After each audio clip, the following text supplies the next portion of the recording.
Welcome to the Going Beyond podcast. Today on the show, we have Hope Buchbinder from Modern Embodiment.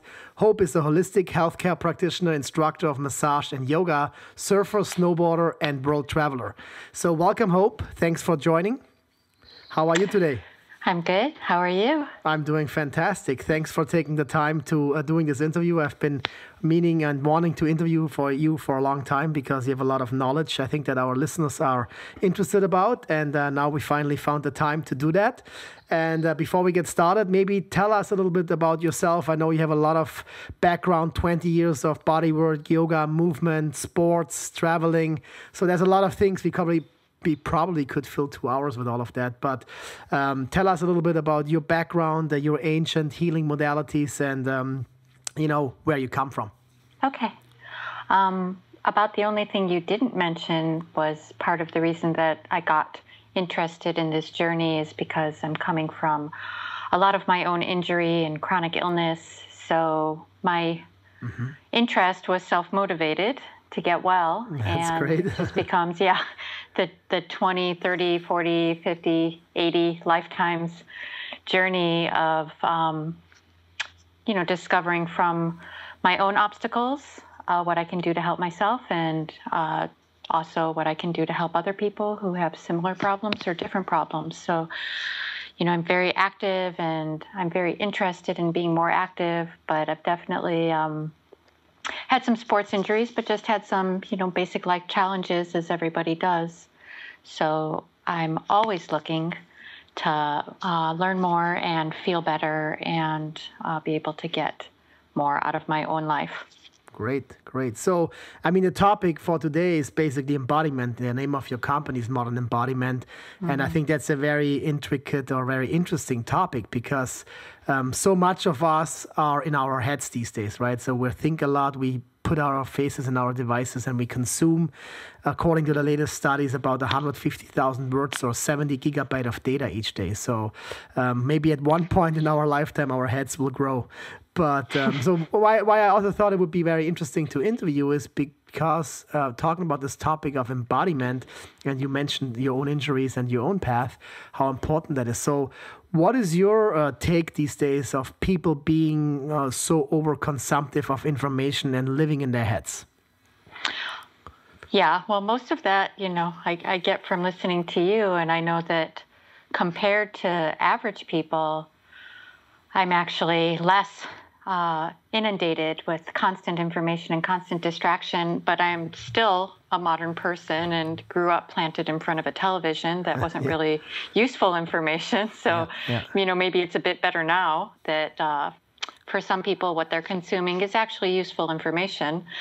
But I definitely made a concerted effort at some point in my life, and it was a big discovery for me. I was pretty intellectual person. I still am. I tend to live in my head that way. Mm-hmm. I like to read a lot. That's my main distraction. I certainly look at Facebook a lot. But more than most people, I get a lot of time to be outside. And my path has taken me on this journey of realizing that it's been a journey of embodiment. It's not a word that I knew before, would have understood what it meant, but even for me, it's been really a journey of being able to be more in my body, being able to be more in the world, being able to be more connected with nature, and the beauty of life, as opposed to, in my particular case, watching it on a screen or reading about it, which I still tend to do sometimes. So what do we understand? I think that's an interesting question. What do we understand under embodiment or disembodiment? So maybe you can elaborate on those two ideas. Yeah, I know. I've been thinking about. I'm like, I should have just straight up looked up a definition of embodiment because with all of my spiel, what does it truly mean to be embodied? And one of the things that I'm most interested now is that our way of knowing ourselves best is through our body, not through our intellect. And by extension, of course, our way of knowing each other, our ways of knowing the world and the universe, it's through our body. And this is just really a path of it's tantra, if you want to get into that, but it's really the path that your body is your vehicle for knowing yourself, for knowing the world around you.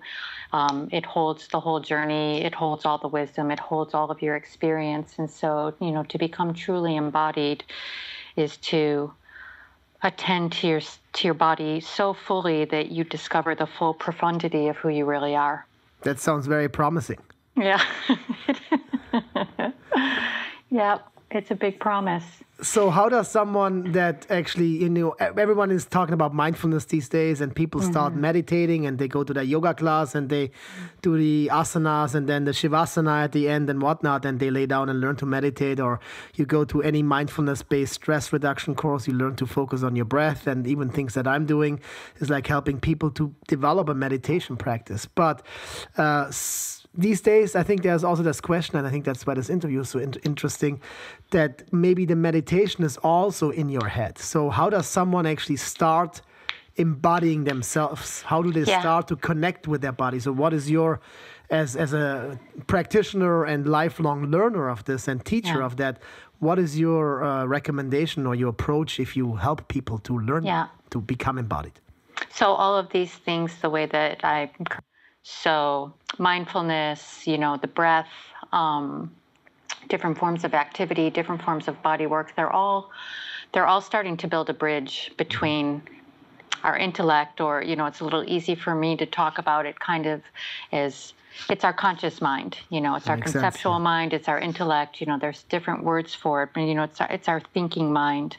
And then these different practices and processes and doorways that build a bridge between that and our more unconscious mind, or this deeper knowing, deeper profundity of who we really are, being able to discern ourselves more clearly, being able to feel our feelings more clearly, being able to get the answers to the questions that we're asking ourselves, more deeply, is by building these bridges through doing things like, starting with these simple meditations like mindfulness, or various breath practices, because the breath is, the ideal bridge, because it's both under your conscious control and it's an unconscious process. So it's a really interesting place to play with something that's naturally an unconscious process. And as you begin to work with it consciously, it takes you in and out and back and forth between these states.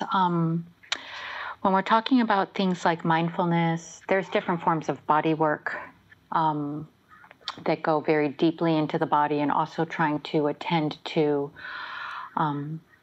removing obstacles and distractions and traumas that are preventing us from settling in more deeply. Or I'm sure you'll get to this later, but as you discuss a lot in your meditations, it's kind of this, getting to this next phase of insight and clarity. But it starts with a deeply relaxing.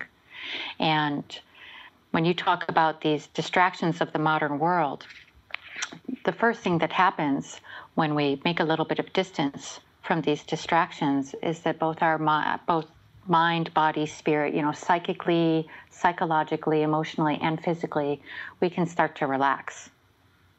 And all of these modern distractions, what they've really done for modern people is you're just in this constant state of fight or flight, right? This is popular now, the sympathetic nervous system.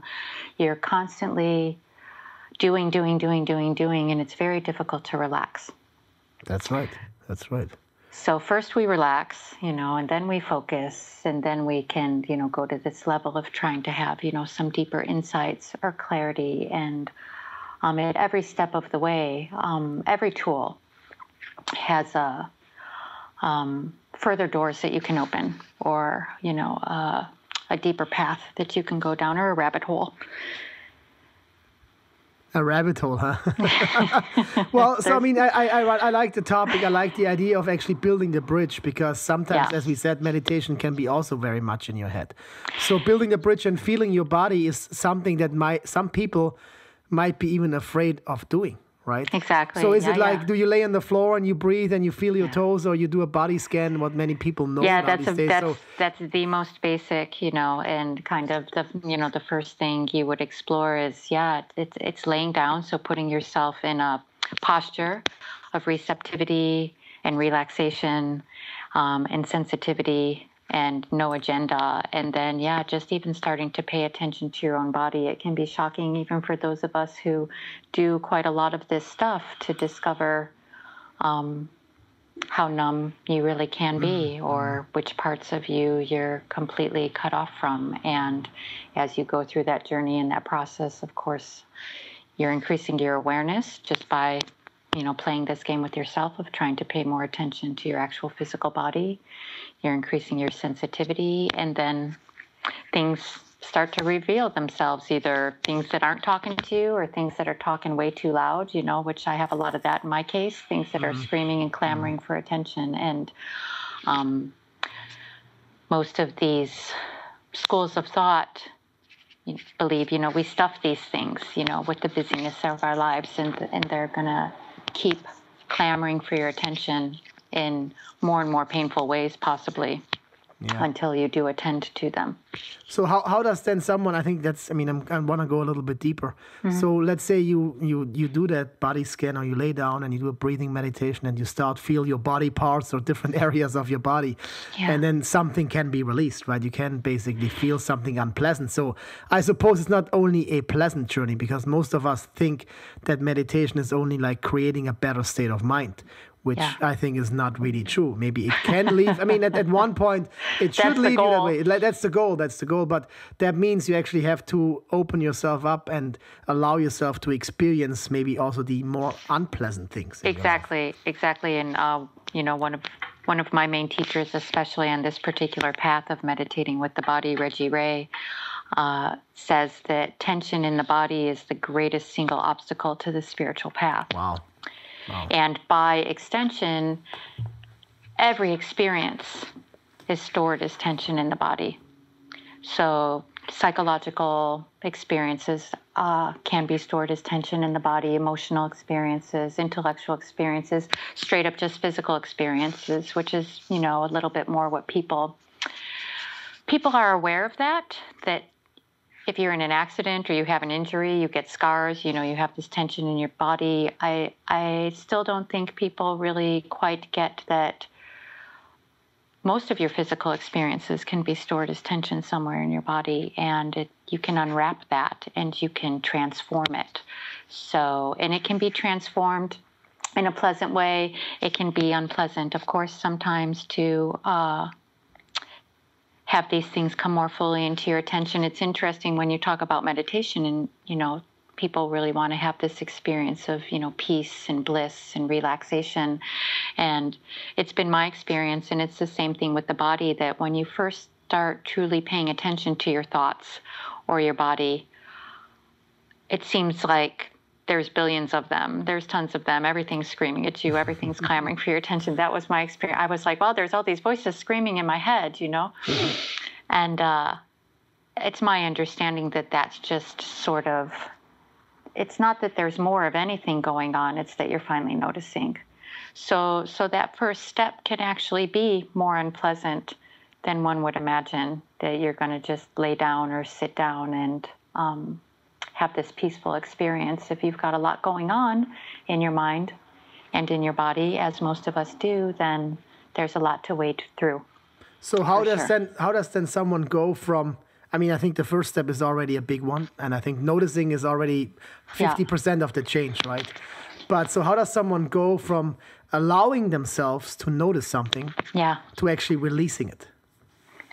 I know that's a challenging question, but I know you can answer. Gosh, and thousands of different techniques. And of course, there are many things, that I know about and I've studied or I've experienced that, just taking a breath causes releases. Okay. Things are releasing, as I said, below the level of your consciousness, below the level of your concepts, below the level of you actually having to think about them. If you had to think your way through every problem, either you'd already be there because everybody's very busy trying to think their way out of, everything, or, what happens more is you get more and more, tangled, and you just, kind of finally put things away. So there are methods by which some things are just released in an energetic way. Some things can just be released, through breath. Some things are released through certain forms of meditation without you, quite having to have them. It's not that you have to re-experience all of your trauma or issues. That can happen sometimes. But just the mere process of sitting down and starting to pay attention to things can be released. But then, of course, there are much more direct methods where you're really imagining that you're releasing attention. For example, in these laying down meditations, you do very much of releasing down into the earth. I can't think of another good example right now. When you're meditating, that one's harder for me. and I actually do the same thing because this is what works for me. So, as I really imagine, letting things flow down through my body and flow down into the earth. But you can release things, of course, through talking and all of the various forms of talk therapy, art therapy, anything expressive to release tension, releasing tensions in the body through body work, through exercise, through guided relaxations, through different kinds of breath work. So if someone wants to be proactive or preventative or actually not only solving a mental issue, like having severe mental issues, but actually just want to improve themselves, right? Become more and reach their full potential. Exactly. Would you say that a practice like this would actually almost be like a daily hygiene, like a daily mind and body hygiene practice, like brushing your teeth that you have to do in order to stay afloat or actually to even do more than what you expected that you could do before? Yeah, that's well said. Besides just tackling problems. Exactly. That's I one still thing, tend right? to have the problem solving because, I have so many. But yeah, what do you call it? Daily hygiene? Daily hygiene. Yeah, Daily hygiene. No, It's such a European word, hygiene. Hygienic. Exactly. Mind hygiene. Yeah. Yeah. Yeah, of course. We all accumulate, besides, the bigger problems or the bigger things that you're trying to attend to, on a daily basis. We're assaulted by our environment. Yeah. Which is both pleasurable and painful. We take on, so much stuff. There's so much tension. There's so much energy. There's so many things to unwind from your past. But just every day, that it would be, as you talk about it, it's chipping away at clearing up that diamond, polishing your diamond, is that you're always wanting to tune into your breath, and breathe more clearly and more easily. You're always wanting to release the tension in your body. And this is a good example of just by doing a body-oriented practice, it will allow psychological, emotional, intellectual stresses and tensions to just drain away without you having to journal about it or talk to somebody about it or review your day in your head. So this is what's so interesting about these things is it goes both ways, that conceptual things can cause tension in the body, but releasing tension in the body can release, many of those conceptual things without you having to directly address them. Your body is just this amazing vehicle for, both the practice. It's the foundation of the practice. It's always there for you. It's inexpensive in the moment sometimes. Yeah.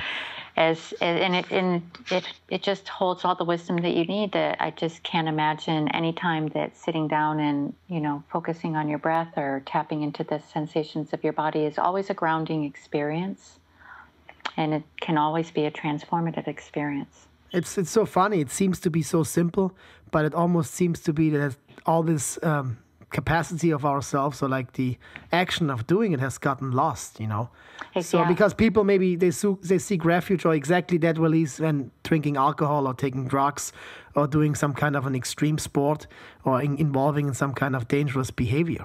When this is actually something that you could naturally do by doing this 5 or 10 minutes every morning or every evening, you could release a lot of that. So why do you think, that we have, in my opinion, almost lost a little bit the connection to that, and in that way also lost the connection to our body? Yeah, that would be that's the industrial age. Don't you think? It's losing our connection with nature. It's losing our connection with our bodies. As food, we become more and more digitized. Removed from the means of production, removed from other people are experts about your body. You're not the expert about your body. We've put the natural sciences in general all in somebody else's hands, and people are, even the most educated Western people, So, can't find organs in their body, and myself included. Oh, is that where that was? Sort of thing. But in a deeper way, in a more profound way. It's why yoga really has become so popular, and massage has become more popular, and people grasp that there's some benefit to that. But it's still considered a luxury. It's not the ethos of modern science.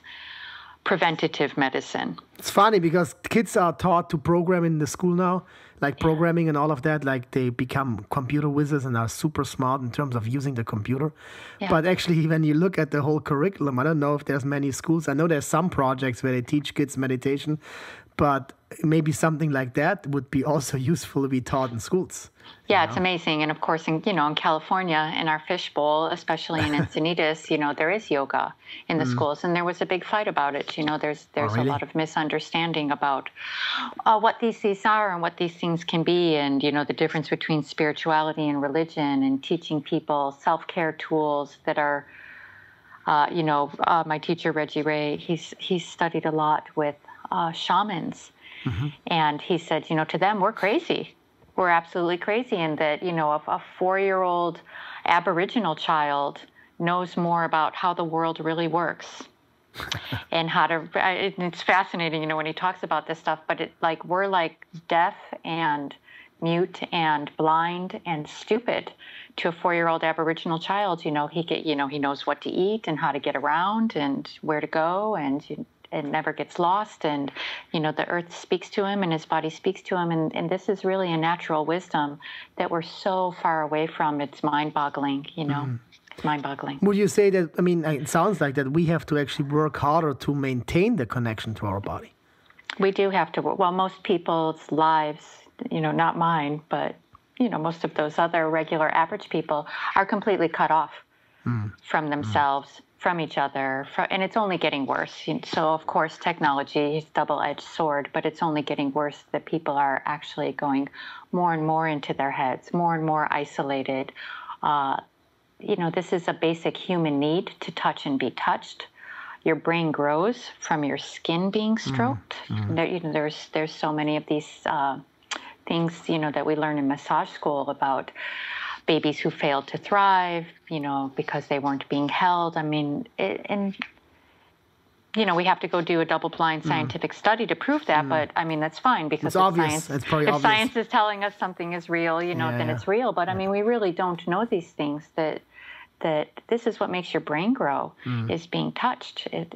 We forget about it. We almost forget moving, about it. Not staring at a computer screen. And I'm rueful sometimes that I'm maybe not intelligent, as intelligent as a kid this way is now, right? The intuition they have about using screens and pads and programming and, all of this knowledge. And it is growing a certain part of their brain. And Reggie Ray speaks very clearly and eloquently about, we're entirely left brain people, and the spiritual journey does not occur in the left brain. It actually occurs only in the right brain if you're going to be reductive, about these kinds of things.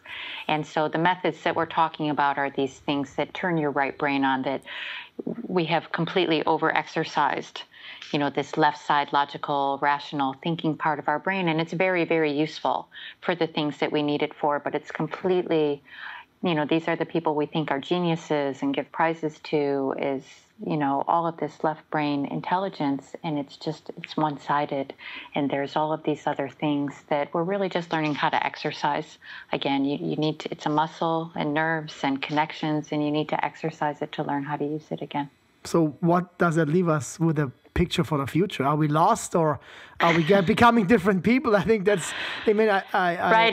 That's what Buddhism says, right? When Oli says that about, the people of the future having the small bodies and the big heads kind of thing. And, that's a metaphor for, these, just only left brain people, only logical thinking people, only rational thinking people. And it cuts us off completely from these more profound experiences that are, what you're addressing, through teaching these different styles of meditation. And it truly is a modern insanity. It's an insanity. And it's that humans have a longing for happiness and contentment and fulfillment, and that the modern problem is that we're looking in the wrong place for this. It's not outside. It's not in things. It's not in entertainment, the possessions, whatever. And those things, do even, and then it gets more and more, as you said, these subtleties of, well, even if you're focusing on your breath, or you're still in your mind, but we're really talking about the subtleties and trying to open more doors and open more doors and open more doors. But on a most basic level, modern people are completely cut off from their true natures, and it is not possible to experience your full potential for happiness and contentment and fulfillment and bliss and power and clarity and all of these other attributes that you like to talk about. It is not possible to experience these fully in a disembodied state, and that's really, well, that's what you're about. That's what about. You do in your work. That's what you're all about, right? I mean, that's what you're about. But so many different avenues, so many different methods, and it's a never-ending journey. How important is a teacher in that whole process? Well, I mean, some people, we talk about having a relationship with the teacher. Some people don't want to have a relationship with the teacher. They go online, and that's why I'm teaching, or not even teaching, I'm offering meditation online. And where other people doing their online courses, of course, you're still listening to someone. But I mean, from your studies, from yoga, body work, and spirituality, you have many teachers, but how important is it really to find the teacher that speaks to you? It is of the utmost importance to find the teacher that speaks to you, and also to be open to that teacher can and maybe should change over time. Maybe not, maybe so. That teacher at different points in your journey will be yourself. Not necessarily an external teacher. Your body, be maybe your own too? body. The body is the guru, that. But I had to find a teacher to tell me that the body was the guru, right? So there's lots of very experienced people on the path, and the way I've been directed there is find somebody whose life looks like you want your life to look, and then go ask them what they're doing and try on some of the things that they're doing for a while and see if you get the same result. That's great advice. I like that. So, I like lots of teachers, but I'm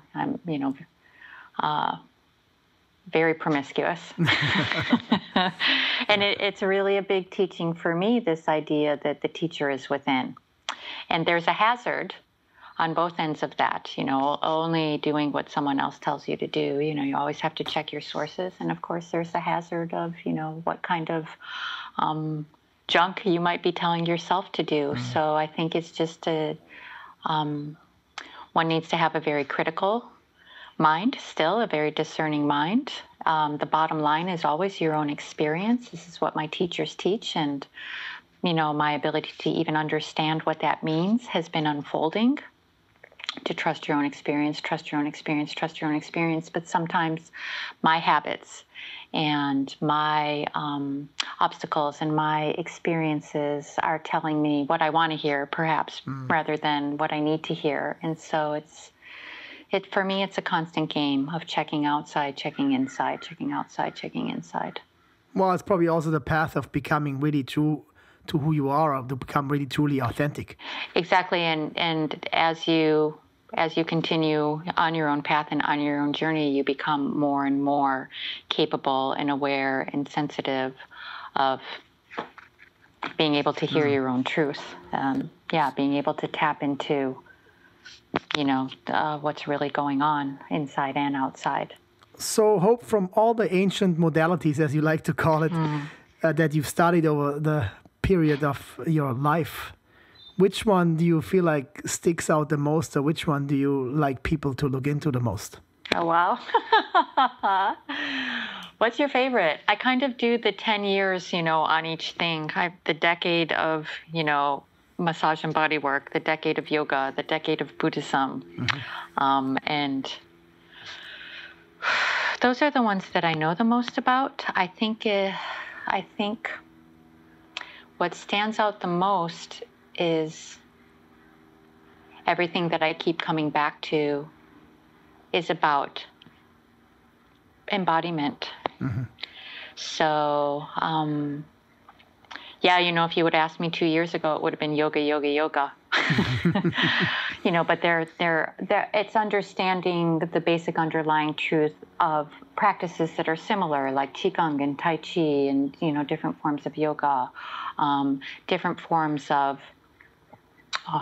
body work that are particularly designed to connect you more fully with yourself, like Rolfing, structural integration, Hakomi, network chiropractic.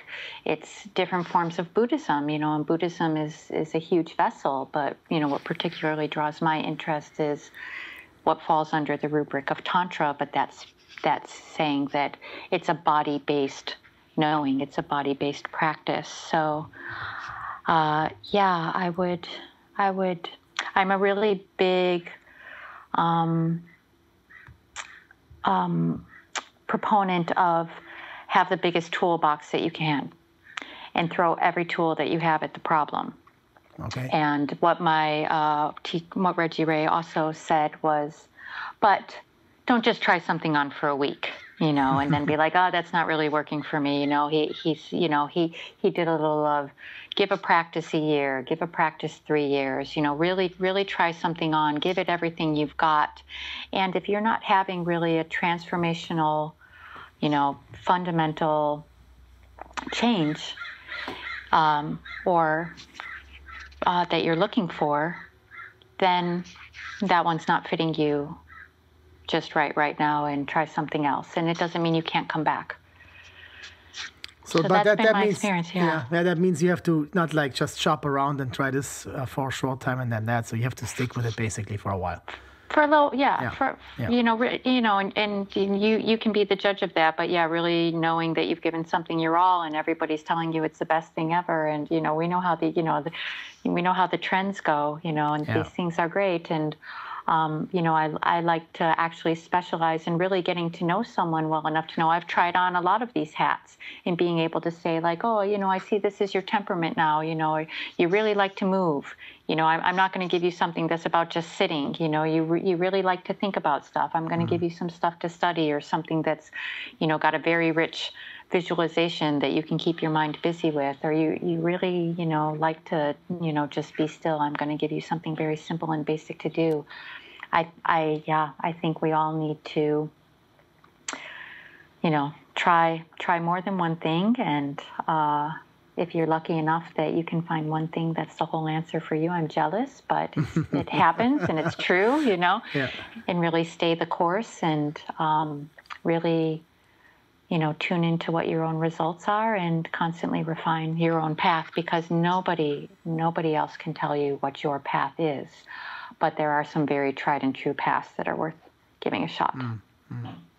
So you claim that, or not, you don't claim, but you want to help people. I claim. You claim that you want to help people to reach their full potential in all aspects of body, mind, and spirit. Mm-hmm. So how does someone go about that? So what do you think? I mean, we talked about a lot of things, but if someone really says, okay, I really want to go a step further, and I really want to not only be okay and feel good, but I really want to reach my full potential. So what do you think? What are the elements of that? Wow, I'm so hung up on meditating with the body right now, What are the elements of that? Well, it doesn't mean like you do a meditation, you do a body practice, you go travel, you do this. I mean, what are the 3 or 4 key components of really reaching your full potential? These are huge questions. Or go surfing, right? Throw yourself in the wave, for example, as you like to do. And that is for some people. For me, it is. It's really the path. But what I find with almost all of these things is like they give you a piece of it. They give you a piece of the puzzle, but there is no one answer. I mean. If you're a more realized being, yes, of course, there's one answer to this question, but for most of us, there is no one answer to this question, and thinking that there's, right, this is the modern way too, thinking there's one answer, there's one thing that's going to solve all your problems, there's one solution to, cleaning everything up, being a realized being. That's just completely, a modern notion. There aren't even three things, and so yes, of course, I can give you three or four, things that I think are really important, which I already, we've already talked about. But it's a strenuous, deep, long, can be intense journey to really undergo, radical and fundamental personal transformation. And just requires a lot of effort, requires a lot of tools. Even when you talk about something like meditation isn't one thing. It isn't just, and this is the thing that, you're kind of getting at, like, meditation isn't just sitting down and staring at a wall and focusing on your breath. That is not meditation. That's right. That's a practice of focus or concentration, and it's starting to build a bridge between your body and your mind and your spirit. But what makes it meditation is so much more complex than that. And so if you're really ready to take the next step, it's kind of in unfolding, some of these complexities, even at the level of massage. You can't just go get, some nice rub down at a spa. You're not going to have the same experience as going and putting yourself in the hands of someone who does deep structural work. You're going to have a more transformative experience. You're going to have, more radical things occur. Same is true of yoga. You can go to the gym and do hot gym yoga and, with lots of lasting music and sweat around, and you've moved your body and you've focused on your breathing and you've begun to build a bridge between body, mind, and spirit. But if you would like to take that farther, then you need to deepen your studies, into what yoga really, can be and some of the different things that it has to offer. So I think it's, something for our mind, it's something for our body, something for our spirit, something for our emotions. I think you can go to therapy and you can do a little bit of, Freudian psychoanalysis. And I don't know about that one, so much and how well it works. And, it's really keeping you at the level of thoughts and exploring your childhood. Or, there are other more radical and profound systems. So I'm really interested in things that, pull a lot of these things together. So meditating with the body is doing a meditation, doing an earth-based practice, doing a body-based practice. The Tibetan Buddhist meditations that you and I know a lot about, as we understand them, it's like they roll 6 of these things into one. You're doing some breath stuff, you're doing some visualization, you're doing focus and concentration, you're building things up, you're dissolving them. So I just think when you're ready to take the next step, you need to find a resource, whether it be a person or books or online or whatever, that can help you find what that means for you. And it's different for all of us. So that would basically also answer my second question, or my last question, like how can we start a embodiment routine? Is maybe really looking out for that source that you feel connected to. Yeah, like, I have this... looks a little bit like I'm, some extreme athlete, but what I really am is somebody who feels such a beauty and profundity when I'm in nature. And so it's kind of changed. It's like, I guess doing yoga outside would count. I haven't tried that so much, but I got into this space where it was like, I'm not going to go do something inside. It's so important to me to be outside. That has become such a, clearly, without me realizing it, I didn't grow up outside, and then I became involved in these sports and I was really interested in the beauty and the nature. And now I realized that, sometimes even, I'm not going to sit inside and do a yoga practice. I'd rather go for a walk. If I live in a beautiful place, I need to, be fed by this. So it's moving into, I know so many people like you and me are promoting, meditation and mindfulness has become so promoted. And so that's not the end. So I guess the real idea for me is always hold the question that there's more, there's something deeper, there's another level. in massage school and other places, you really talk about it's an onion, right? And you can always peel another layer off of the onion, and there really isn't a center. You just keep peeling the onion and peeling the onion and peeling the onion, and more will always be revealed. So, where one starts is where one's at, but where you can go actually at this point is beyond your wildest imagining. So even if you think you've gotten there, I would suggest keep going. Well, that's nicely said. That's nicely said. So we come to the end of this, but I have one more question, and that's the question I ask everyone. I've been just doing this. You're my second interviewee, and I'm really glad. I mean, you have to start somewhere.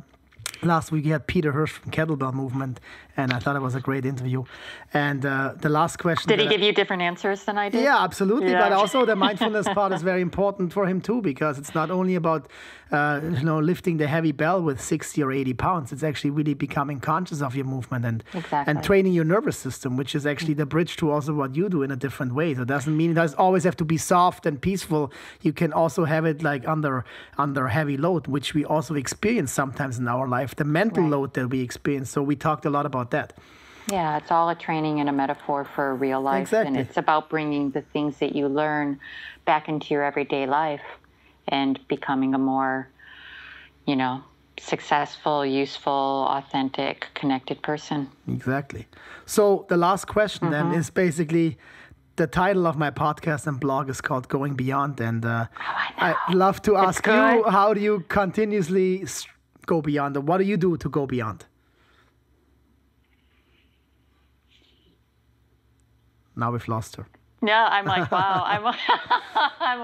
Everything I just said, really, For you personally, though, right? Like, I think our listeners would love to hear how you go beyond. What do you do specifically? Me personally, how I go beyond. Yeah. Geez, Sasha. Yeah, I definitely, it's a natural rhythm that I have periods of kind of just, hanging out, and I can be quite lazy and sitting around, and I tend to have this motivation, this constant motivation of always some, whether you have a mental irritation or an emotional irritation or a physical irritation. It's hard, Buddhism really talks about that, right? It's the nature of samsara and suffering that if everything was always so great all the time and peachy, I would kind of just keep doing things as I was doing them. You wouldn't do anything. I know people who are, they're just somehow motivated, although I've read a lot about that stuff. It's a whole, another podcast about like these crazy people. It's like, okay, well, I just climbed 10 mountains, so next year I'm going to climb, 80 mountains. It's well, and you know a lot about those guys who live in Jackson Hole, right? It's that constant drive, for the goal. And so I have that a little bit about the spiritual journey. I'm just not quite that driven. I wish I was. I'd be getting it done faster. But I honestly, it's my experience. Well, it hasn't been my experience yet that things can be, crazy, rapturous, ecstatic bliss. But it's been, it's teachings that I believe in that this could be so much better. I could have so much more. I could be having really a much more profound experience. And so I'm really always striving in so many different levels to learn more and to discover more and to connect more with other people. And I'm barely chipped the tip of the iceberg on this stuff. And I've been studying it for, as we said, 20 years. Wow.